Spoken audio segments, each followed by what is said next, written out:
ये है news reporter network. आप देख रहे हैं न्यूज रिपोर्टर लाइव, सोच आपकी, आवाज हमारी। नमस्कार, आप देख रहे हैं न्यूज रिपोर्टर नेटवर्क और मैं हूं आपके साथ वंदना सती। शुरू करते हैं खबरों का सिलसिला, लेकिन उससे पहले नजर डालते हैं सुर्खियों पर। पुनर्वास केंद्रों में रह रहे बच्चों के साथ मंत्री रेखा आर्या ने किया संवाद। राजकीय सेवाओं में 5% आरक्षण।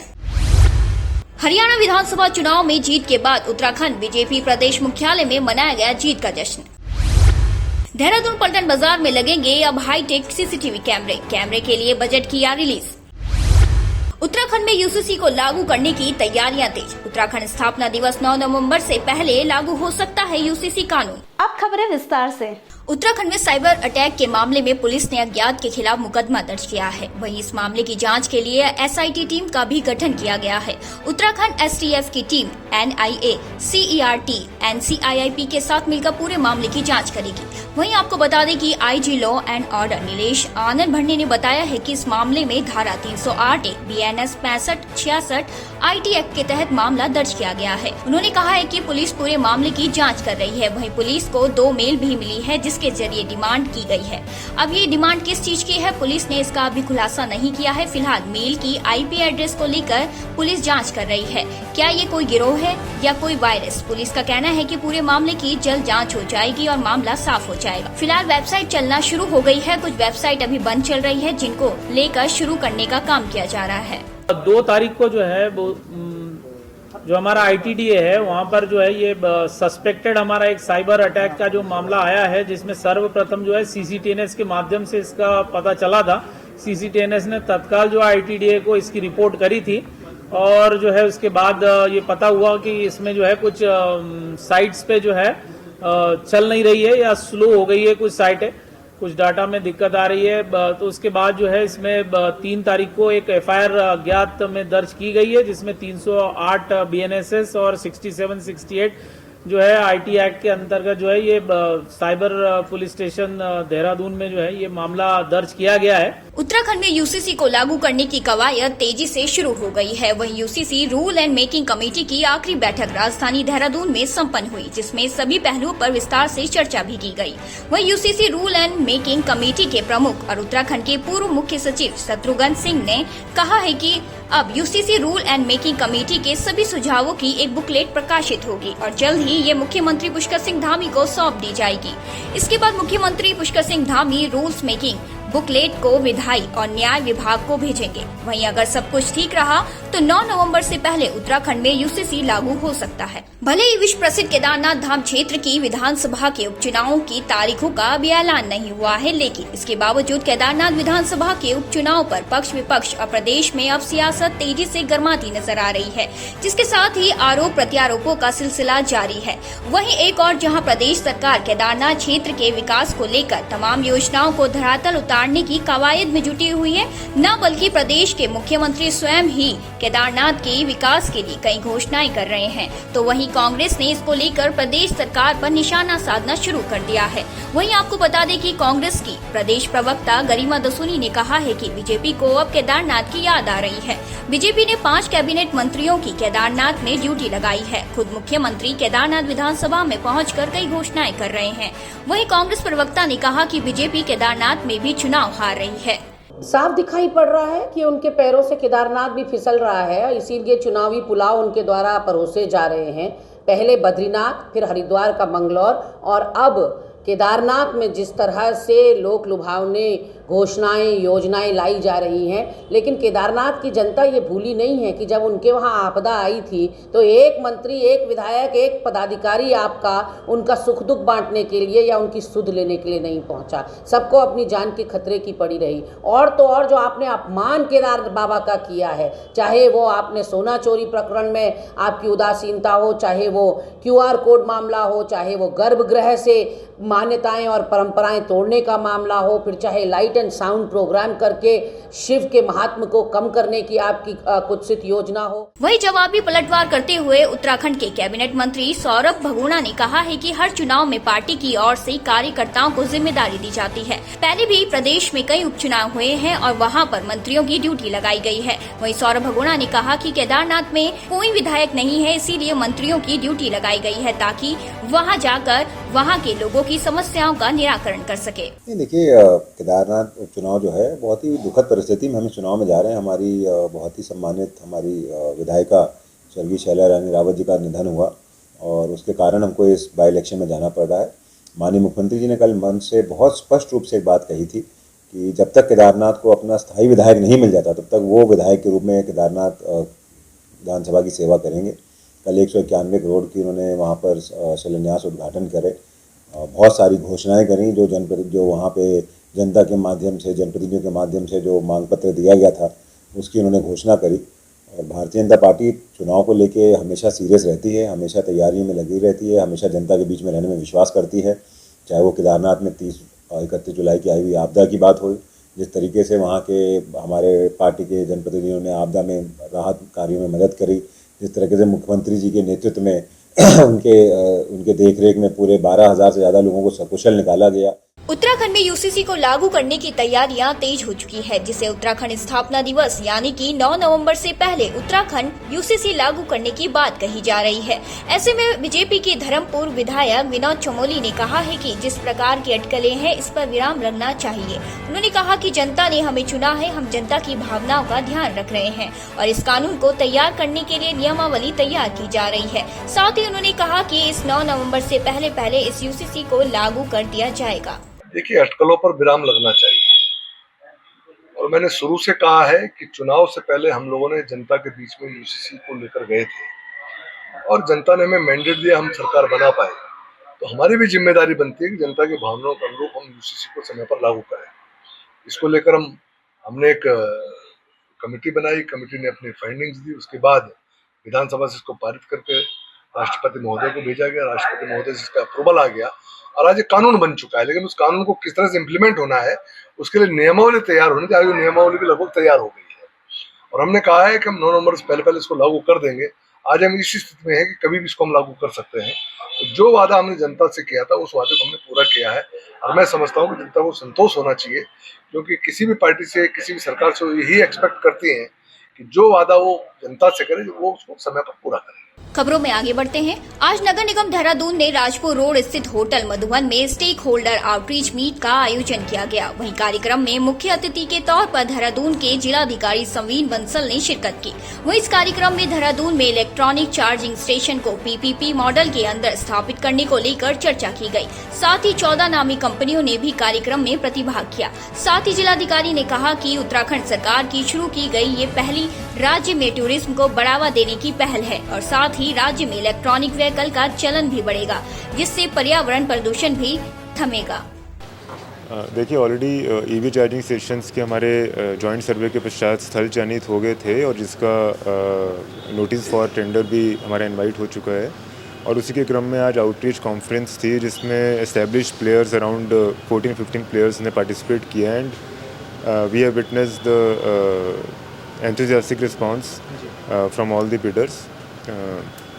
हमारी अभी बिड सबमिशन डेट में समय है और जो क्वेरीज थी वो भी एड्रेस करने का प्रयास किया गया है।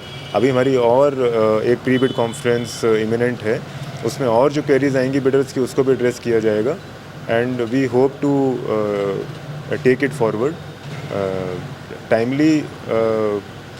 ये लोग बिड हमारी सबमिट कर दें और उसको त्वरित ही एवेल्यूएट करके वर्क अवार्ड कर दिया जाएगा। मुनिकृति में नो एंट्री की मार झेल रहे ई ऑटो चालकों का उत्पीड़न कम होने का नाम नहीं ले रहा है। वहीं परेशान ई ऑटो चालकों ने एक बार फिर से एसडीएम से मुलाकात कर ज्ञापन सौंपा है, जिसमें ई ऑटो चालकों की समस्याओं को समाधान करने की मांग की गई है। वहीं जयपुत्री विशाल ई ऑटो वेलफेयर सोसाइटी के अध्यक्ष वीरेंद्र भारद्वाज ने बताया है कि 14 अगस्त 2024 के बाद से उनके ई ऑटो को मुनिकृति में एंट्री नहीं मिल रही है, जिसकी वजह से उनके सामने रोजी रोटी का संकट खड़ा हो गया है। अब एम्स के बाहर सवारी उतारने और बैठाने को लेकर भी कुछ टेम्पो चालक उनके साथ बदसलूकी कर रहे हैं। उनके चालकों के साथ मारपीट भी की जा रही है, जिससे उनका दोहरा उत्पीड़न हो रहा है। वहीं एम्स के बाहर शांति व्यवस्था भी भंग हो रही है। इसके साथ ही इस संबंध में पुलिस को भी जानकारी देकर अवगत कराया गया है और उन्होंने कहा है कि यदि प्रशासन ने उनकी मांग पर ध्यान नहीं दिया तो वे अब मजबूरन कोर्ट जाने के लिए बांधे होंगे। वहीं देहरादून जिला प्रशासन ने पलटन बाजार में सुरक्षा को मद्देनजर रखते हुए सीसीटीवी कैमरे के लिए बजट जारी कर दिया है। वहीं जिलाधिकारी देहरादून समीर बंसल ने बताया है कि पलटन बाजार में 12,05,606 रुपए की लागत से 22 हाईटेक सीसीटीवी कैमरे लगाए जाएंगे। ये कैमरे पलटन बाजार से धामावाला मार्ग में 15 विभिन्न स्थानों पर लगाए जाएंगे। उन्होंने साथ ही बताया कि जल्द से जल्द ये सीसीटीवी कैमरा लगाने की कोशिश की जा रही है। वहीं आपको बता दें कि बीते दिनों पलटन बाजार के सामने आई विवादित घटनाओं के मद्देनजर निगरानी बढ़ाने के उद्देश्य से जिलाधिकारी ने जिला पुलिस को सीसीटीवी कैमरों के लिए बजट रिलीज किया है। देखिए, जो एक बिडिंग का एक साइकिल होता है तो उतना तो मिनिमम टाइम हर एक कार्य में लगता है। इसमें एसएसपी साहब फुली कमिटेड हैं सुरक्षा को लेकर और बाजार में किसी भी तरह के अनटोवर्ड इंसिडेंट पे नजर रखने के लिए। तो इसमें जॉइंटली प्रयास किया जाएगा कि जल्द से जल्द वहां पे ये इक्विपमेंट्स इंस्टॉल हो। हल्द्वानी में रामलीला के दौरान एक युवक की गोली मारकर हत्या करने से इलाके में सनसनी फैल गई। वहीं घटना के बाद से पुलिस पूरे मामले की छानबीन में जुट गई है। वहीं जानकारी के मुताबिक कमलवा गांजा में रामलीला में चचेरे भाई ने युवक की गोली मारकर हत्या कर दी, जहां मौके पर ही युवक की मौत हो गई। हालांकि स्थानीय लोग और परिजन युवक को अस्पताल लेकर पहुंचे, जहां डॉक्टरों ने उसे मृत घोषित कर दिया। बताया जा रहा है कि संपत्ति विवाद को लेकर दोनों भाइयों में आपसी रंजिश थी। वहीं घटना के बाद से पुलिस ने शव को कब्जे में लेकर पोस्टमार्टम के लिए भेज दिया है। वहीं एसपी सिटी प्रकाश आर्य ने बताया कि घटना की बारीकी से छानबीन की जा रही है और साथ ही आरोपी की तलाश में पुलिस जुटी हुई है। जल्द ही आरोपी को गिरफ्तार भी कर लिया जाएगा। ये है नैनवालपुर कमलवा जगह, जमीन का विवाद चल रहा है। वो जमीन है, वो जिसकी जमीन है वो गुजर गए। वो जमीन में कब्जा करने के उसमें इन्होंने गोली मारी है। उमेश चंद नैनवाल को जो इन्हें गोली मारी वो दिनेश चंद नैनवाल है, ताऊ का लड़का ही। और ये मारी है रामलीला में, कमलवा जगह रामलीला चली है वहीं मारी है। अब खबर काशीपुर से है, जहां कचहरी परिसर में बनी पुरानी और जर्जर इमारतों को ध्वस्त कर उनके स्थान पर नई बहुमंजिला इमारतें बनाकर तहसील कार्यालय, चकबंदी कार्यालय, न्यायालय और कोषागार आदि एक ही परिसर में स्थापित करने की मांग काशीपुर बार एसोसिएशन ने पुरजोर ढंग से उठाई है। वहीं आज एसोसिएशन के पदाधिकारियों ने प्रेस वार्ता करते हुए आयोजित कर अपनी बात रखी। उन्होंने कहा कि काशीपुर में मौजा जसपुर खुर्द में पिछले 112 वर्षों से अधिक समय से कचहरी परिसर है, जिसमें करीब 5 एकड़ भूमि है। इस 5 एकड़ भूमि में करीब 100 वर्ष पूर्व से ही उप जिलाधिकारी का कार्यालय, न्यायालय और आवास रहा है। इसी भूमि में डाक बंगला बना हुआ है और वर्तमान में सिविल न्यायालय की इमारत सामने की ओर बनने से पहले सिविल न्यायालय भी इसी इमारत में स्थापित था। उन्होंने कहा कि इसीलिए ये कचहरी परिसर एक महत्वपूर्ण ऐतिहासिक स्थल है, लेकिन वर्तमान समय में इस कचहरी परिसर में बनी पुरानी सभी इमारतें जर्जर अवस्था में हैं और कभी भी धराशायी हो सकती है। आज प्रेस वार्ता का आयोजन इसलिए किया गया है कि काशीपुर तहसील जिसके शिफ्ट होने का प्रस्ताव है, सरकार उसको किसी अन्यत्र जगह पर ले जाना चाह रही है और हमने माननीय मुख्यमंत्री महोदय से और जिलाधिकारी महोदय से ये रिक्वेस्ट की थी और जिलाधिकारी महोदय ने ये इस परिसर का पूरा घूम करके निरीक्षण भी किया था और वो सेटिस्फाई थे कि यहाँ पर पर्याप्त ज़मीन है और यहाँ पर मल्टी स्टोरी बिल्डिंग बना करके तहसील आदि कार्यालय स्थापित किए जा सकते हैं। आज कैबिनेट मंत्री रेखा आर्य ने राजकीय और स्वैच्छिक बाल देख रेख संस्थाओं में पुनर्वसित जीवन जी रहे बच्चों की उपलब्धियों से भरे कार्यक्रम मेरी पहचान में प्रतिभाग किया। उन्होंने बच्चों की हौसले से भरी सफलताओं पर उनके साथ संवाद भी किया और साथ ही भविष्य के लिए उन्हें प्रोत्साहित किया। रेखा आर्य ने कहा कि उत्तराखंड देश का पहला ऐसा राज्य है जहाँ अपने माता पिता को खो चुके बच्चों को राजकीय सेवाओं में 5% आरक्षण दिया गया है। उन्होंने बताया कि इस आरक्षण का लाभ पाकर 24 बच्चे सरकारी नौकरी पा चुके हैं और अन्य कई इसी दिशा में प्रयासरत है। उन्होंने सरकारी सेवा में चयनित होने वाले बच्चों को अन्य बच्चों के लिए प्रेरणा स्रोत भी बताया है।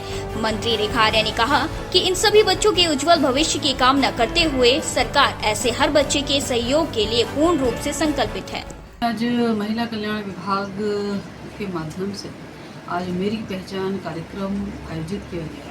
निश्चित रूप से इस कार्यक्रम में ऐसे बच्चे जिन्होंने जो कि चाहे वो कोविड के समय अनाथ हो गए हों या ऐसे बच्चे जो कि हमारे राजकीय संस्थाओं में ना रहते हों लेकिन सामान्य जीवन में अपने माता पिता को खो चुके हों, वो किसी भी प्रकार से ऐसे बच्चे जो कि जिनके अभिभावक उनके सिर माथे पे ना हो, तो ऐसे बच्चों ने अपने जीवन में जिन संघर्षों को सामना करते हुए जिन्होंने उपलब्धियां हासिल करी, जिसमें सरकार का या महिला कल्याण विभाग का एक विशेष जिम्मेदारी कि उनको 5% का आरक्षण देना, या उनके लिए मुफ्त राशन की व्यवस्था देना, या उनके लिए मुफ्त शिक्षा का व्यवस्था देना, या उच्च शिक्षा का व्यवस्था देना, इत्यादि इत्यादि प्रावधानों के तहत उन बच्चों को जो मदद मिले और उस मदद से जो उन्होंने आज जीवन में अपनी पहचान बनाई है, आज उसका उत्सव मनाने का कार्यक्रम था। आज उन सभी बच्चों ने अपने अपने जीवन के उद्गार मंच के माध्यम से सबको बताए हैं। निश्चित रूप से ये अपने आप में ऐतिहासिक कार्यक्रम रहा। और हरियाणा विधानसभा चुनाव में मिली जीत से भाजपा कार्यकर्ता काफी उत्साहित है। वहीं उत्तराखंड भाजपा प्रदेश मुख्यालय में भी कार्यकर्ताओं ने जमकर जीत का जश्न मनाया। इस दौरान भाजपा के कई वरिष्ठ पदाधिकारी और कार्यकर्ता एकत्रित हुए और हरियाणा के विधानसभा चुनाव में पार्टी की मिली जीत पर एक दूसरे को मिठाई खिलाकर जीत का जश्न मनाया। वहीं साथ ही भाजपा कार्यकर्ताओं ने आतिशबाजी भी की और एक दूसरे को जीत की शुभकामनाएं दी। वहीं भाजपा कार्यकर्ताओं का कहना है कि जनता ने जिस तरह से एक बार फिर से हरियाणा में भाजपा पर भरोसा जताया है, इससे साफ है कि भाजपा आम लोगों के हित के लिए काम कर रही है। वहीं राजपुर विधायक खजान दास ने कहा कि हम इस फैसले का स्वागत करते हैं और मैं सभी का आभार और धन्यवाद करना चाहूँगा जिन्होंने हम पर विश्वास जताया। हरियाणा के सभी कार्यकर्ताओं को दिल की गहराई से बहुत बहुत आभार और धन्यवाद ज्ञापित करना चाहूँगा कि एग्जिट पोल से देखा गया था कि भारतीय जनता पार्टी नहीं आ रही है, किंतु इतिहास है भारतीय जनता पार्टी ने वो एक विशाल है सबके लिए। मैं बहुत बहुत बधाई। अपने केंद्रीय नेतृत्व नरेंद्र मोदी जी के नेतृत्व में हम आगे बढ़ रहे हैं, देश आगे बढ़ रहा है, हरियाणा भी आगे बढ़ेगा। वहीं कैबिनेट मंत्री सौरभ भगोड़ा ने कहा कि अगर हरियाणा की जनता ने हमारी पार्टी पर विश्वास जताया है और विकास के लिए आगे हाथ बढ़ाया है और जिस तरह अभी ये जीत हासिल हुई है, इस तरह आगे भी अन्य चुनाव पर ये जीत बरकरार रहेगी। देखिए, मैं सबसे पहले कि हरियाणा की देशभर जनता को, हमारे पार्टी के कार्यकर्ताओं को, देश के प्रधानमंत्री यशस्वी प्रधानमंत्री नरेंद्र मोदी जी को और हरियाणा के सीएम सैनी जी को बहुत बहुत बधाई और शुभकामनाएं देता हूँ। आज फिर से हरियाणा की देशभर जनता ने साबित किया कि डबल इंजन की सरकार में जिस तरीके से हरियाणा का विकास हुआ, जिस तरीके से देश को आगे बढ़ाने में मोदी जी ने पिछले 10 साल में अपना योगदान दिया है। जनता का विश्वास आज भी मोदी जी के प्रति है और तीसरी बार वहाँ पर हमने सरकार बनाई है। कांग्रेस को जनाब हरियाणा की जनता ने फिर से नकारा है। वहाँ के किसानों ने, वहाँ के हमारे सैनिकों ने, वहाँ पे हमारी मातृशक्ति ने, हमारे युवाओं ने, खिलाड़ियों ने मोदी जी को सपोर्ट किया है। मैं उसके लिए उनको बहुत बहुत धन्यवाद। तो बने रहिए हमारे साथ और देखते रहिए न्यूज रिपोर्टर नेटवर्क। धन्यवाद। अगर आप हमारे चैनल पे नए हैं तो चैनल को सब्सक्राइब करें और साथ ही बेल आइकन को प्रेस करें ताकि उत्तराखंड की कोई भी अपडेट मिस ना हो पाए।